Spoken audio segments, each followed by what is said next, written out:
2027 yilgi Toyota Corolla o'z avlodidagi eng kutilayotgan ixcham avtomobillardan biri bo'lib, dunyodagi eng ko'p sotiladigan modelning jasoratli qayta talqinini va'da qilmoqda. Zamonaviy dizayn, ilg'or texnologiyalar hamda Toyotaning kelajakdagi mobilitetga o'tishini aks ettiruvchi turli xil kuch uzatmalariga ega bo'lishi bilan u bozorda katta qiziqish uyg'otmoqda. Bu yangi avlod faqat kichik yangilanishlar bilan cheklanib qolmay, Corolla'ni yanada premium, tejamkor va texnologiyalarga boy avtomobil sifatida qayta yaratadi. Natijada u barcha asosiy yo'nalishlarda global raqiblari bilan bemalol raqobatlasha oladi. Ushbu avtomobil uzoq yillik Corolla muxlislari hamda yangi xaridorlar uchun mo'ljallangan bo'lib, ishonchlilik va amaliylik kabi an'anaviy qadriyatlarni zamonaviy ulanish imkoniyatlari, barqarorlik va kundalik qulaylik bilan uyg'unlashtiradi.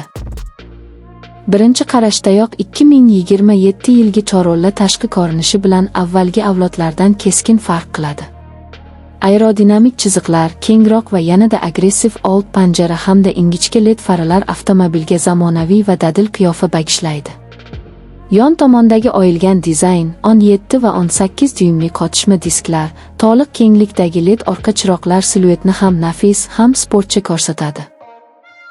Havo yo'naltiruvchi kanallar va faol panjara yopqichlari kabi dizayn elementlari esa aerodinamikani yaxshilab, yoqilg'i tejamkorligiga ijobiy ta'sir ko'rsatadi. Umumiy uslub Toyotaning yuqori toifadagi modellari dizaynidan ilhomlangan bo'lib, Corolla nomi ostidagi avtomobilning yanada obro'liroq qiyofaga ega bo'layotganidan dalolat beradi. Salon butunlay yangilanib, texnologiyaga yo'naltirilgan zamonaviy muhitga aylantirilgan.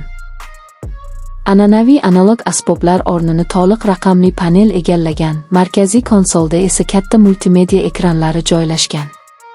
Komplektatsiyaga qarab 12-9 dyuymgacha bo'lgan ekranlar simsiz Apple CarPlay va Android Auto, bulutli navigatsiya hamda yaxshilangan ovozli boshqaruvni qo'llab-quvvatlaydi. Gibrid modellar ayniqsa e'tiborga loyiq bo'lib, benzin dvigateli va elektr motorining uyg'unligi past tezliklarda silliq harakat va yuqori tejamkorlikni ta'minlaydi. Ushbu tizimlar an'anaviy dvigatellarga nisbatan ancha kam yoqilg'i sarflashi kutilmoqda. Shuningdek, Corolla oilasida plug-in gibrid yoki hatto to'liq elektr versiyalar paydo bo'lishi haqidagi gap-so'zlar ham mavjud bo'lib, bu Toyotaning ekologik toza texnologiyalarga jiddiy e'tibor qaratayotganini ko'rsatadi. Xavfsizlik borasida ham 2027 yilgi Corolla eng zamonaviy yordamchi tizimlar bilan jihozlanadi.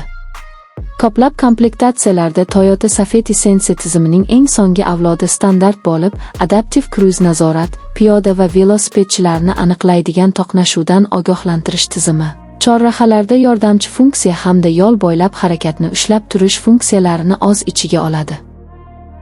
Yuqori komplektatsiyalarda tirbandlikda harakatlanish uchun yarim avtonom funksiyalar, 360 darajali kamera va orqa tomondan kelayotgan transportni ogohlantirish tizimi ham bo'lishi mumkin. Amaliylik jihatidan Corolla o'zining an'anaviy qulayligini saqlab qolgan.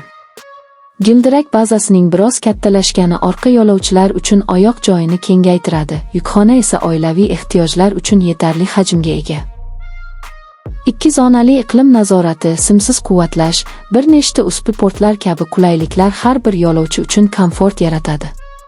Umuman olganda, 2027 yilgi Corolla kundalik ishonchlilik timsoli bo'lgan modelning katta evolyutsiyasini namoyish etadi. Jasoratli dizayn, elektrlashtirilgan dvigatellar, zamonaviy texnologiyalar va yuqori darajadagi xavfsizlik tizimlari bilan u nafaqat Corolla merosini davom ettiradi, balki ixcham avtomobillar segmentida yangi mezon o'rnatadi. Gibrid modellar ayniqsa e'tiborga loyiq bo'lib, benzin dvigateli va elektr motorining uyg'unligi past tezliklarda silliq harakat va yuqori tejamkorlikni ta'minlaydi.